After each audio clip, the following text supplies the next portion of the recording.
미국의 역사, 초기 역사를 보면 우리가 주목해야 될 세 가지 사건이 있습니다. 첫 번째가 청교도입니다. 메이플라워를 타고 1962년 플리머스에 도착합니다. 그때가 언제인가 제가 조선시대 연도를 비교해봤더니 조선 광해군 말년입니다. 광해군 앞이 선조입니다. 임진왜란 선조는 재위 기간 내내 재위하자마자 얼마 안 있다가 임진왜란이 끝나고 이제 그가 이제 나가게 됩니다. 그리고 선조로서 등극한 사람이 광해군인데 메이플라워를 타고 아메리카 대국에 상륙하게 됩니다. 그런 일이 있거든요. 우리나라가 임진왜란이라는 정유재란이라는 전란에 휩싸여 있을 때 유럽에서는 종교적 박해에 휩쓸려 있었던 겁니다.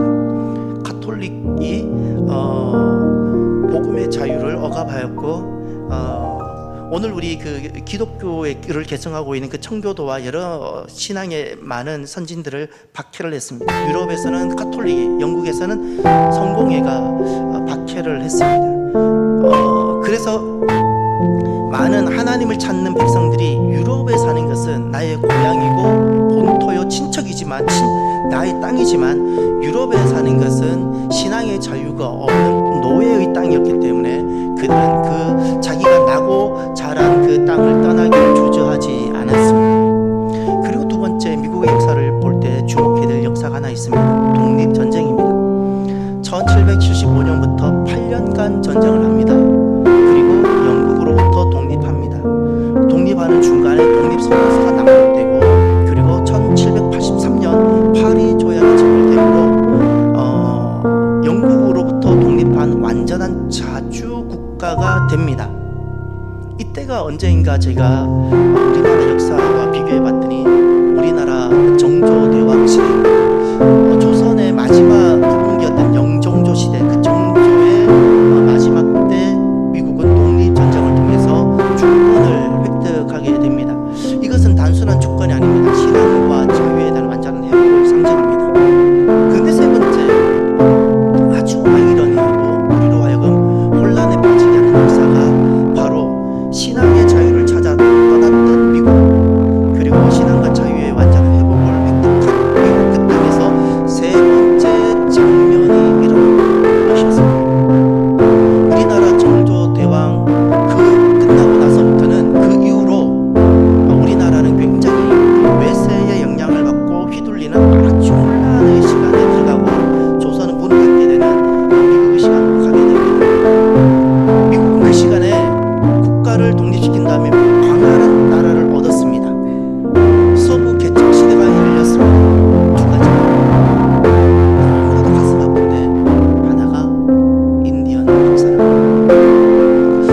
저는 이런 생각을 해봅니다. 인디언과 함께 살아가는 것이 언어가 다르고 문화가 다르고 많이 힘들었겠지만, 그리고 인디언들이 사는 곳에 나의 자녀를 둔다는 것이 위태롭게 느껴졌을지 모르겠지만 그래도 함께 살았으면 어땠을까? 그랬다면 지금 그들은 얼마나 잘했다고 말하지 않았을까? 가는 곳마다 인디안을 거의 그 학살을 가깝게 개척이라는 명분으로 그렇게 대합니다. 또 하나가 독립한 바로 그때쯤 1783년부터 약 60년간, 그때부터 우리나라 강화도 조약하기 전 한 1850년경까지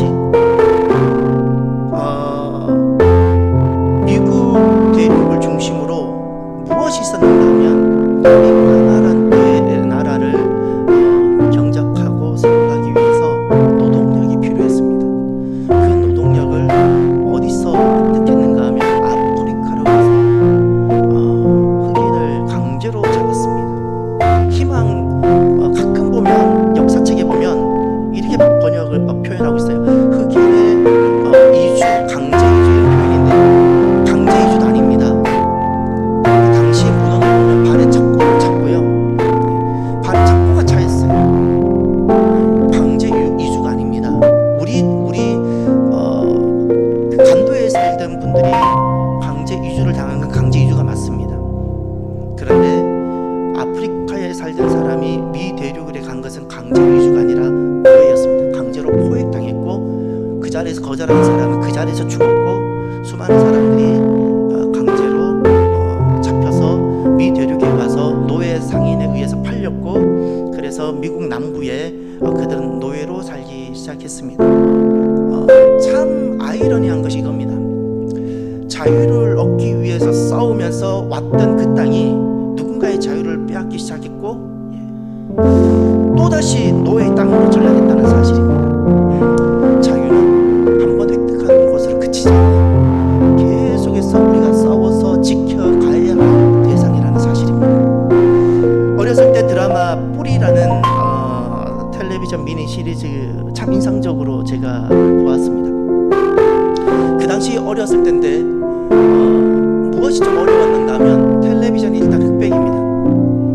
그리고 거기 등장하는 사람의 대부분이 색깔이 검정색이신 분입니다. 그런데 이분들이 그 어떤 그 독립에 대한 이야기들을 막 이렇게 많이 하다 보니까 밤을 배경으로 하는 것도 참 많았습니다. 밤에 양을 타서 이렇게 그러니 흑백에다가 등장하는 분은 검은 분에다가 주로 밤이니까 지금 같으면 이해를 하겠지만 그 당시에 제가 초등학교 때 이 사람 대충 흐름은 알겠는데 그게 좀 어려웠던 것 같아요. 자, 분간하기 어려웠던 것. 그것은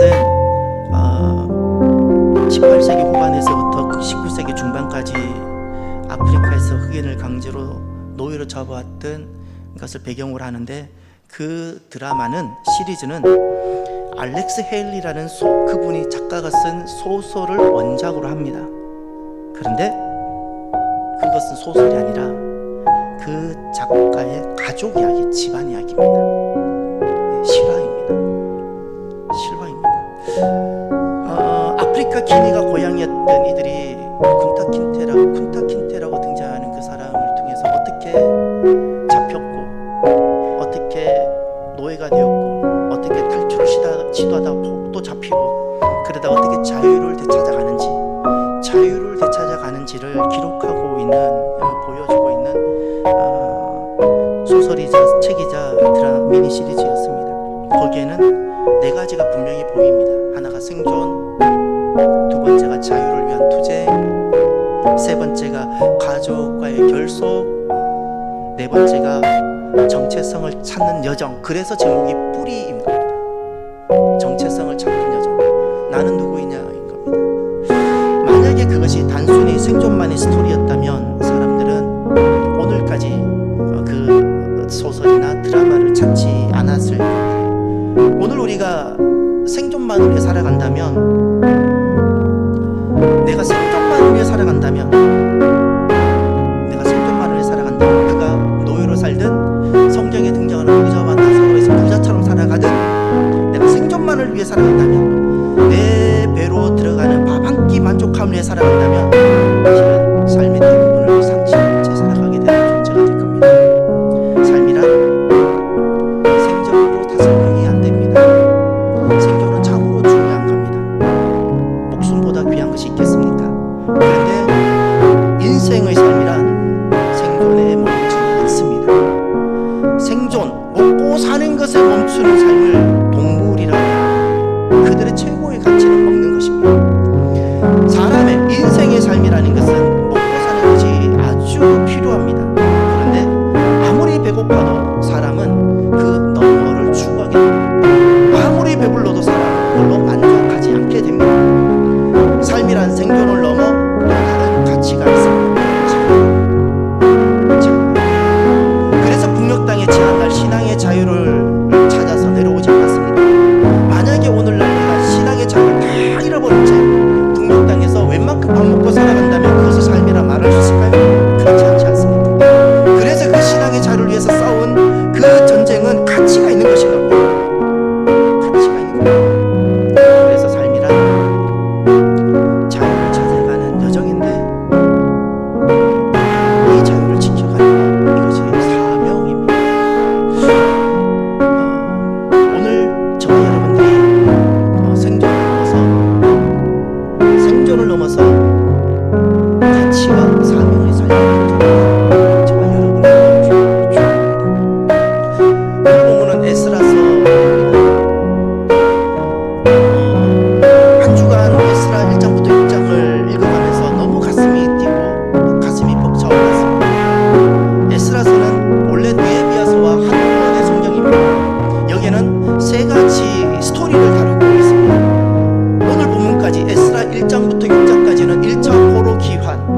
3차 포로 귀환.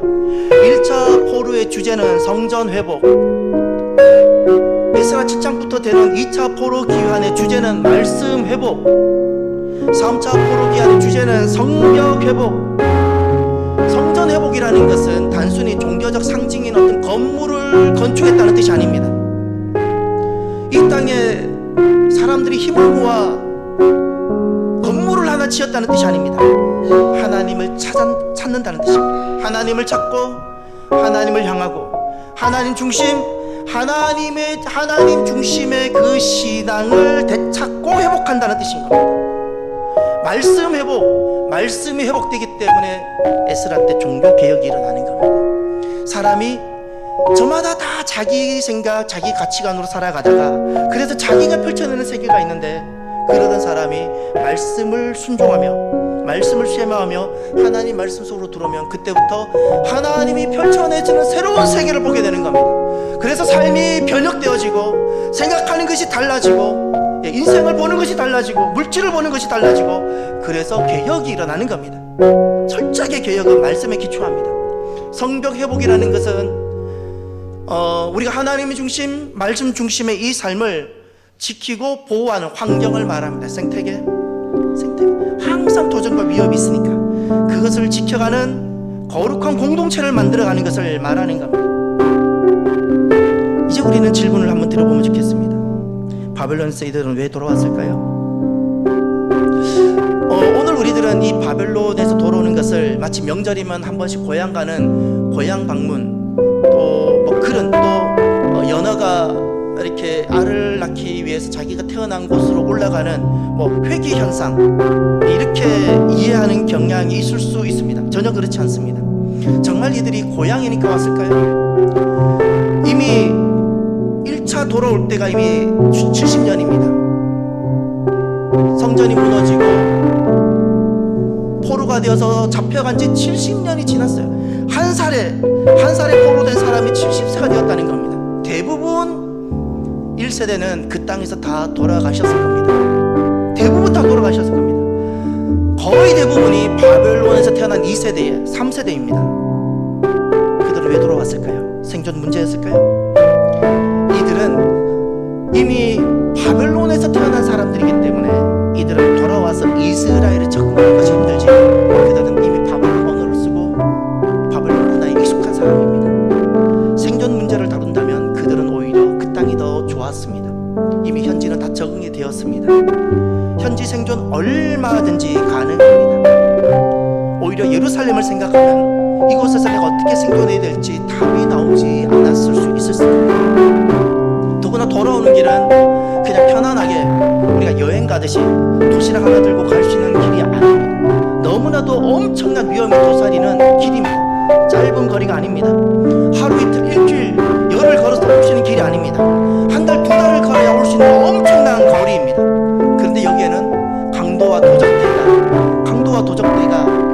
그렇게 힘실찮게 출마하고, 아무리 내가 가족을 신앙의 자를 위해 갈지라도 내가 지켜낼 수 없는 그런 길들이, 위험한 길들입니다. 여기는 또 사망의 위험도 있습니다. 만약에 바벨론에서 돌아오는 이유가 생존의 문제였다면 이런 위험을 안고 이런 척박한 곳으로 과연 왔을까요? 오지 않았을 겁니다. 1차 포로에서 돌아오고 1차 포로 귀환, 2차 포로 귀환, 세 번째 포로 귀환은 결코 생존의 문제를 해결하기 위해서 돌아온 것이 아니라는 사실입니다. 왜 돌아왔을까요? 첫 번째, 이들이 돌아온 것은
것이 아니라 나의 가정이 위치하는 좌표가 하나님 나라야 되는데 그 하나님 나라가 없는 그것을 가져야 되는 이유를 알지 못한 채 살아간다면 그 사람이 바로 포로입니다.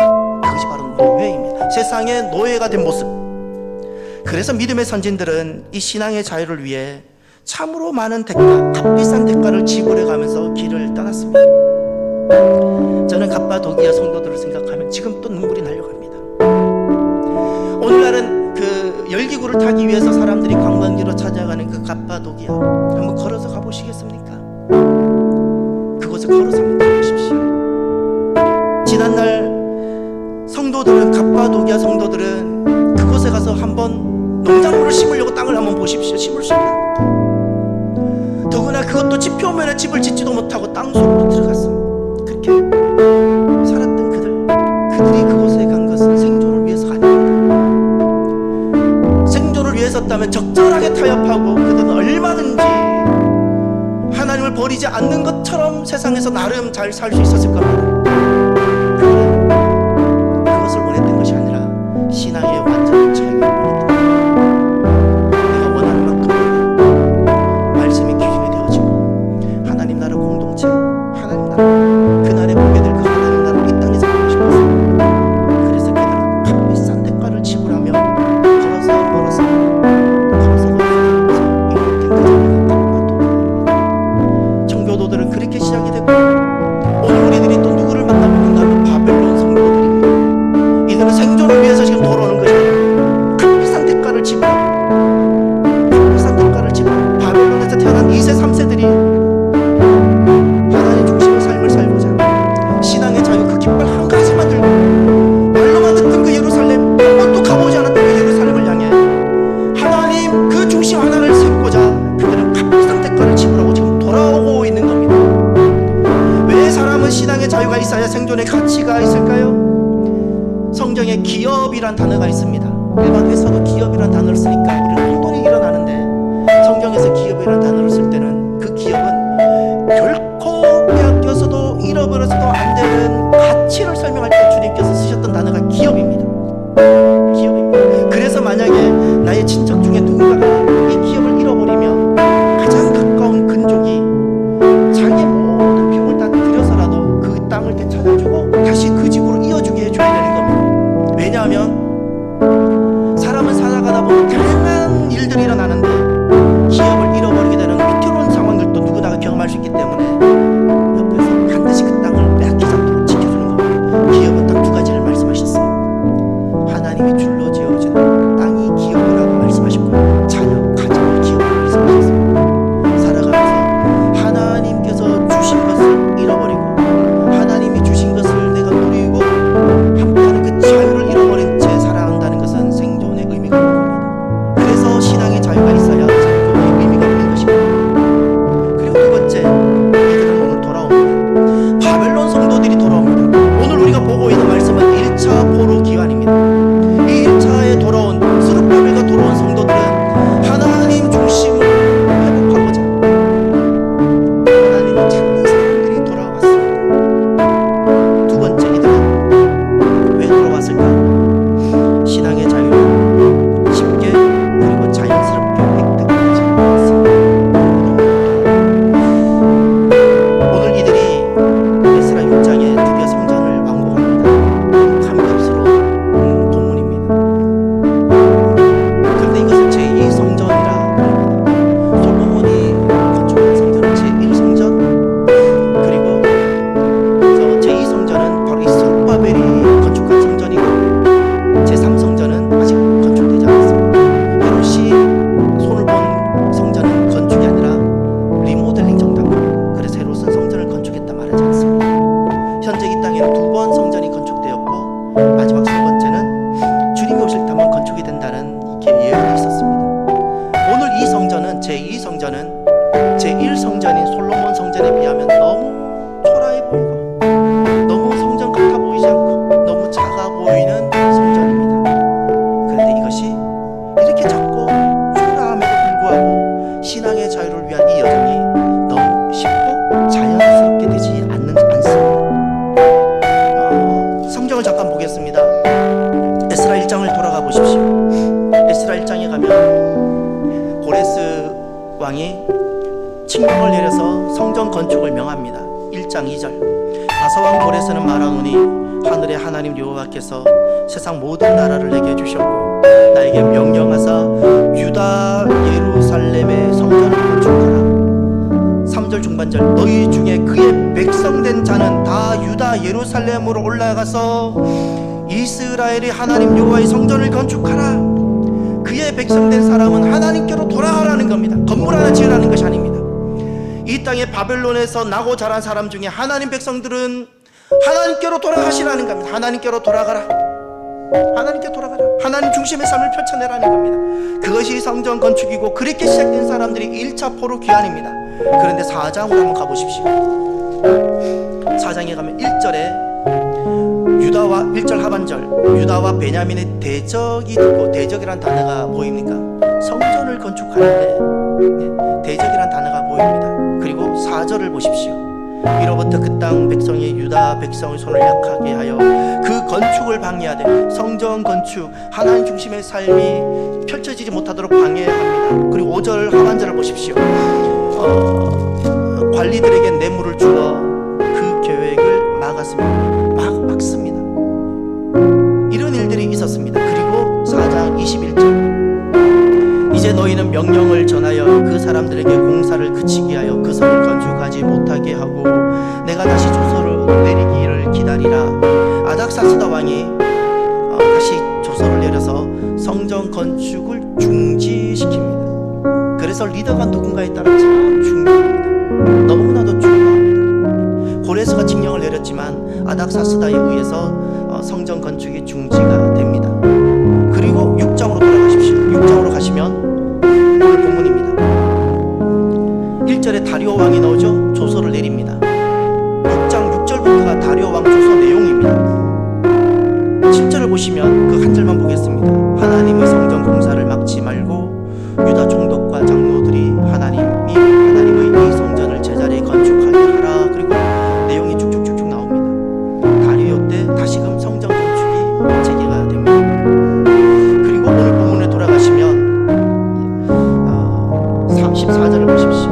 14절 유다 사람의 장로들이 선지자 학개와 이또의 손자 스가랴의 권면을 따랐으므로 성전 건축하는 일이 형통한지라. 하나님께서 하나님 중심의 삶을 살아가는 사람을 그 삶을 주님께서 함께 하시고 앞으로 나아가게 하시는 겁니다. 그리고 14절 하반절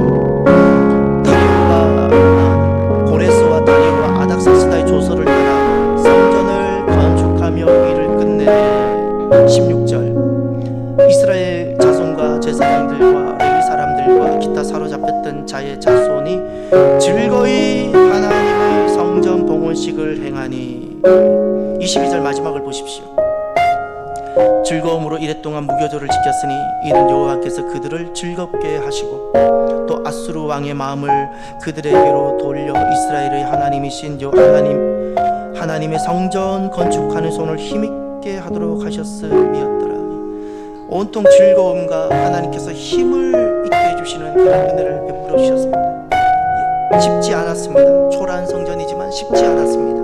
그런데 다시금 재개가 되고 완공이 됩니다. 쉽지 않지만 멈출 수 없는 이유가 무엇입니까? 이것은 어렵다고 멈출 수 없는 여정이기 때문에 그렇습니다. 힘들 때 멈춰도 되는 것이 있는가 하면 아무리 힘들어도 멈출 수 없는 여정이 있습니다. 어렵고 힘들 때 중단할 수 있는 것이 있는가 하면 아무리 어렵고 힘들어도 중단할 수 없는 길이 있습니다. 그것은 우리의 사명이요 그렇고 나의 정체성과 관련된 것은 바로 그와 같은 것이고 나의 자녀와 가정과 하나님 나라와 관련된 것이라면 멈출 수 없는 여정이며 중단되지 않는 길입니다. 그래서 신앙의 자유 이것은 쉽게 그리고 자연스럽게 획득되진 않지만 멈출 수 없는 여정이며 중단되지 않는 길인 겁니다. 사랑하는 성도, 누가 하나님 백성일까요? 누가 하나님의 백성일까요? 나는 하나님 백성인가요? 나는 하나님의 백성인가요? 하나님 백성들은 생명보다도 귀한 가치로 살아가는 사람. 밥은 굶을 수 있지만 그거보다 내가 중단할 수 없는 가치가 있는 사람. 멈출 수 없는 가치. 힘들고 어려워도 지극히 것일지라도 힘들고 어려워도 그 작은 것을 포기하지 못하는 사람들이 하나님 백성들입니다. 누가 하나님 백성인가요? 신앙을 상실한다면 살아도 산 것이 아닌 사람들이 하나님 백성들입니다. 누가 하나님의 백성인가요?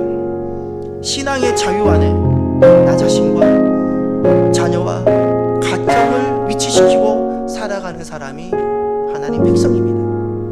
오늘도 저와 여러분들이 이 길이 쉽지는 않고 자연스럽게 이루어지진 않을지라도 중단되지 않는 여정으로 꼭 승리하며 나아가는 하나님 백성이 되는 저와 여러분이 되기를 바랍니다.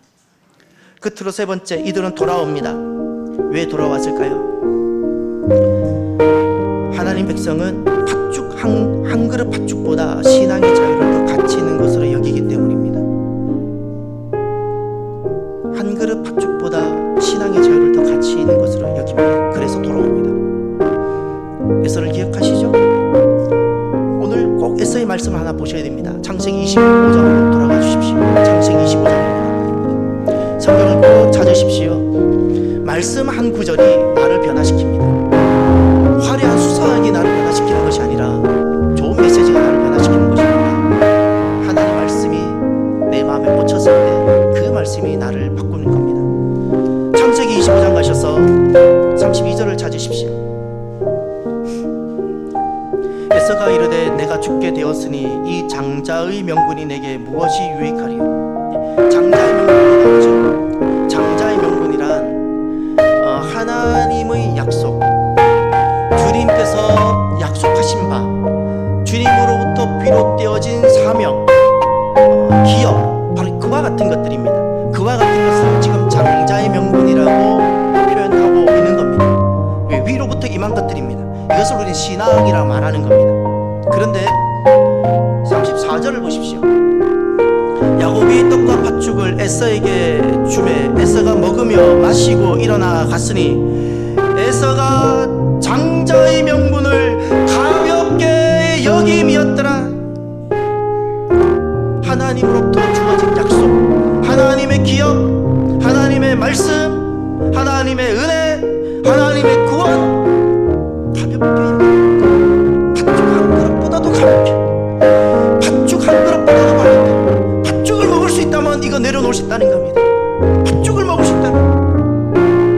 그래서 에서는 놀랍게 야곱과 비교할 수 없는 형제인데 야곱과 비교할 수 없는 엄청난 영화를 이룹니다. 일국 나라를 이룹니다. 잊지 마십시오. 노예입니다. 철저하게 그는 노예로, 왕이 된 노예로 살아요. 인생은 일평생 자유를 위한 여정입니다. 이걸 기억해 주십시오. 그렇게 자유를 위하여 갔지만 자유가 애국되자 노예의 땅으로 만들고 나가지 않습니까? 오늘 우리들의 삶도 마찬가지입니다. 자유는 계속 도전을 받고 어제 지켜냈다고 오늘 저녁도 도전을 하시는 겁니다. 계속된 노예의 도전들이 있습니다. 이것을 내가 지켜내고 이것을 내가 살았으면 하지 않으면 내가 살는 땅은 노예의 땅이 되고 마는 것입니다. 우린 어떤 자유를 추구해야 될까요? 프랑스 혁명은 그 내가 기치가 자유입니다. 번째로 자유입니다. 명분이 너무너무 좋지만 놀라운 것은 프랑스 혁명에서 말하는 자유는 하나님으로부터 멀어짐의 자유입니다. 우리는 그런 자유를 추구하지 않습니다. 그건 인본주의적 자유입니다.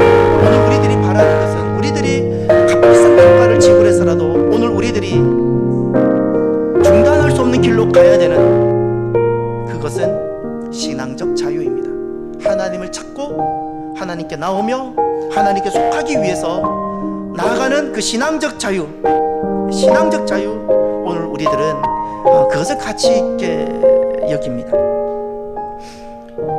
우리나라는 지금 포괄적 차별금지법에 대한 많은 이슈가 있고 지난 8월 달에 건강관리보험에서 동성 파트너 대법원에서 그거 건강보험 적용되도록 허락을 했죠.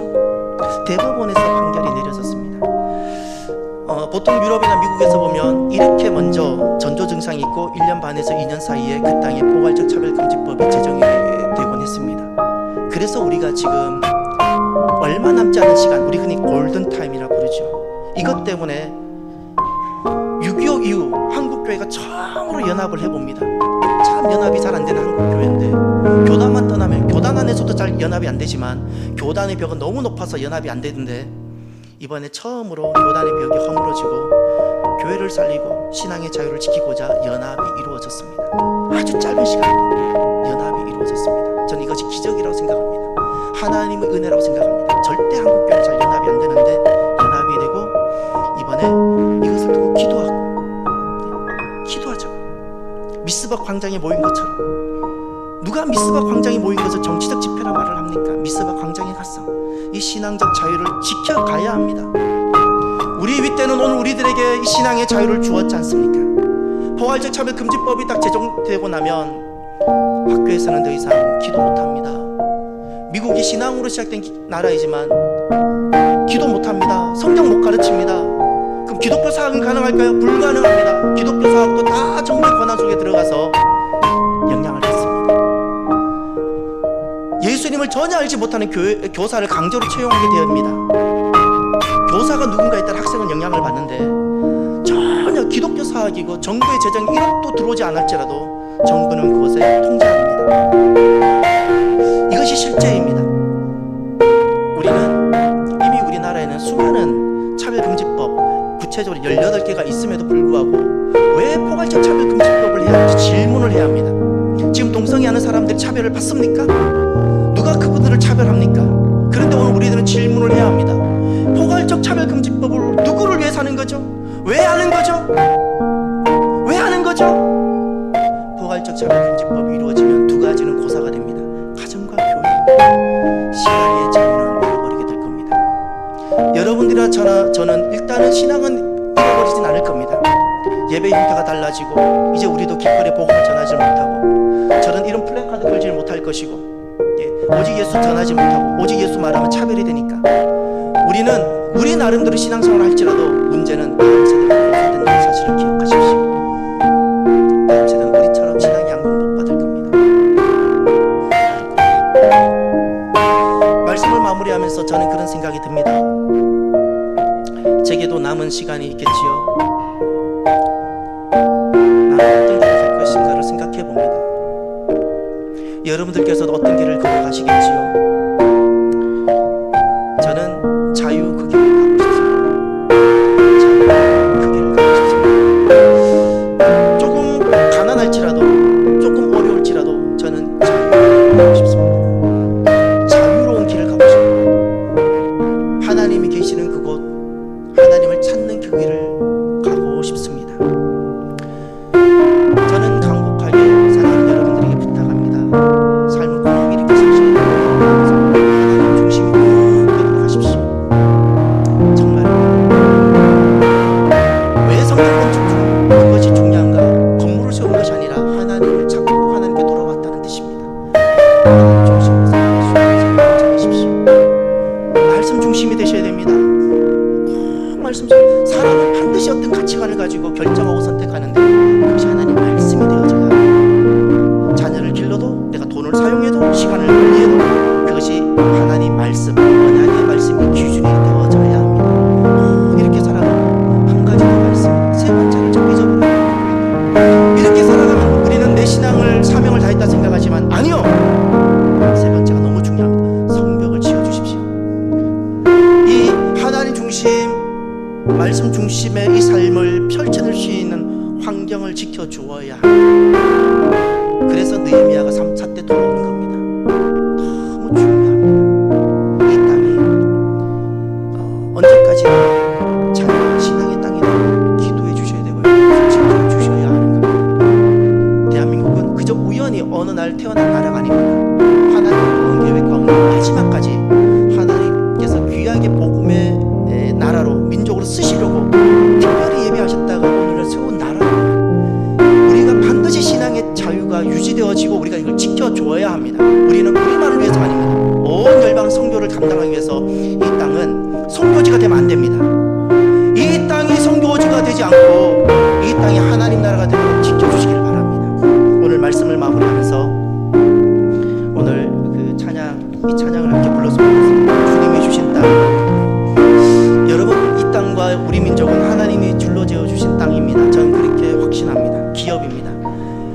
걸음씩 나아갈 때 우리를 두렵게 하는 여러 가지 방해하는 것이 있을지라도 주님을 한 번 더 신뢰합시다. 의지하며 우리가 주님 주시는 담대함으로 앞으로 나아가는 저와 여러분이 되기를, 신앙의 자유를 위해서 나아가는 저와 여러분이 되기를 주의 이름으로 축원합니다. 찬양합시다.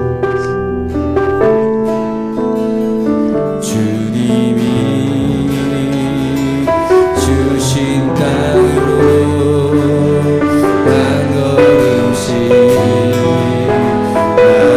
나아갈 때에 수많은 적들과 견고한 성이 나를 두렵게 하지만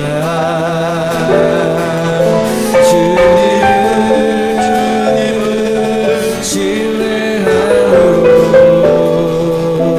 주님을 의지함으로 주님이 주시는 담대함으로 큰 소리 외치며 나아가세. 이 산지 내게 주소서. 그날에 주께서 말씀하신 이제 내가 주님의 이름으로 그 땅을 취하리. 이 산지 내게 주소서. 그날에 주께서 말씀하신 이제 내가 주님의 이름으로 그 땅을 취하리. 우리가 간절히 기도합시다. 지금은 내 몸이 아픈 것보다 이것이 더 심각하고 중요합니다. 내 재정 위기보다 지금 이것이 더 위기이고 심각